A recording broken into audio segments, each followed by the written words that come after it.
Hello' বন্ধুসকল, কি খবৰ? আজি সকলোকে মোৰ চেনেললৈ স্বাগতম জনাইছোঁ। কৃষ্ণ হৰি আৰু ৰাম মৃদুল খনিকৰ মোৰ নাম। ছাত্ৰ ছাত্ৰীৰ বাবে আজি সৰু ৰচনা লৈ আহিছোঁ ৰাধা কৃষ্ণৰ জন্মদিনৰ বিষয়ে। ডক্টৰ সৰ্বপল্লী ৰাধাকৃষ্ণন এগৰাকী মহান পণ্ডিত, দাৰ্শনিক, শিক্ষাবিদ আৰু ৰাজনীতিবিদ আছিল। ডক্টৰ ৰাধাকৃষ্ণন দেৱৰ 1888 চনৰ 5 ছেপ্টেম্বৰ তাৰিখে মাদ্ৰাছত তিৰুতানী নামৰ ঠাইত জন্ম হৈছিল। তেখেতৰ পিতৃৰ নাম আছিল সৰ্বপল্লী বীৰস্বামী আৰু মাতৃৰ নাম আছিল সীতামা। ডক্টৰ ৰাধাকৃষ্ণদেৱে 8 বছৰ বয়সলৈকে নিজৰ ঘৰতে পিতৃ মাতৃ তত্বাৱধানত থাকি শিক্ষা গ্ৰহণ কৰিছিল। 1896 চনত তেখেতৰ প্ৰথম তিৰুপতিৰ লুথেনৰ মিছন স্কুল নামভৰ্তি কৰোৱা হৈছিল। 1896 চনৰ পৰা 1900 চনলৈ লুথেৰান মিছন স্কুলত শিক্ষা গ্ৰহণ কৰাৰ পিছত 1900 চনৰ পৰা 1904 চনলৈ ভেলোৰ কলেজ আৰু 1904 চনৰ পৰা 1908 চনলৈ মাদ্ৰাজ খ্ৰীষ্টান কলেজ দৰ্শন শাস্ত্ৰত অধ্যয়ন কৰিছিল। ৰাধাকৃষ্ণদেৱে সৰুৰে পৰা এগৰাকী মেধাৱী ছাত্ৰ আছিল আৰু তাৰ কাৰণে ছাত্ৰবৃত্তিও লাভ কৰিছিল। ডক্টৰ সৰ্বপল্লী ৰাধাকৃষ্ণনে 1903 চনত শিৱানুক বিয়া কৰাইছিল। ডক্টৰ ৰাধাকৃষ্ণন এগৰাকী মহান শিক্ষক আছিল। তেখেতে প্ৰেচিডেন্সি কলেজৰ মহিনহুৰ বিশ্ববিদ্যালয়, মনচেষ্টাৰ কলেজ আদিত অধ্যাপক ৰূপে কৰ্মৰত আছিল। ইয়াৰ উপৰিও 1931 চনৰ পৰা 1936 চনলৈকে ডক্টৰ ৰাধাকৃষ্ণদেৱে অন্ধ্ৰ বিশ্ববিদ্যালয় আৰু 1939 চনৰ পৰা ভাৰতৰ স্বাধীন হোৱালৈকে বেনাৰস হিন্দু বিশ্ববিদ্যালয়ৰ উপাচাৰ্য আছিল।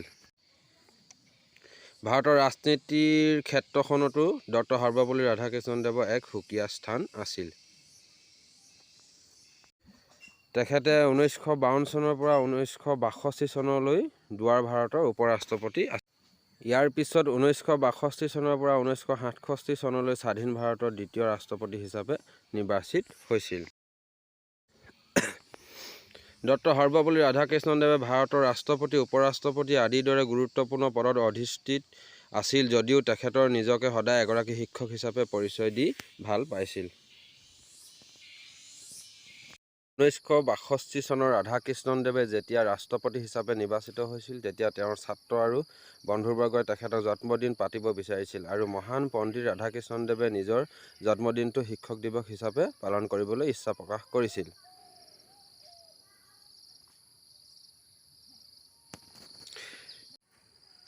তেতিয়াৰে পৰা প্ৰতি বছৰে ডক্টৰ সৰ্বপল্লী ৰাধাকৃষ্ণনৰ জন্মদিন 5 ছেপ্টেম্বৰটো শিক্ষকসকলৰ শ্ৰদ্ধা তথা মৰম সন্মান দিয়াৰ বাবে শিক্ষক দিৱস হিচাপে পালন কৰা হয়।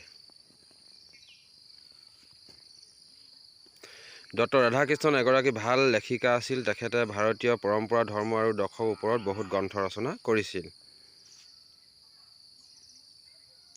ৰাধাকৃষ্ণদেৱৰ ৰচনা কৰা কেইখনমান বিখ্যাত গ্ৰন্থ হ'ল Indian philosophy and ideality, view of life, church for truth, the philosophy of Hindustan ইত্যাদি।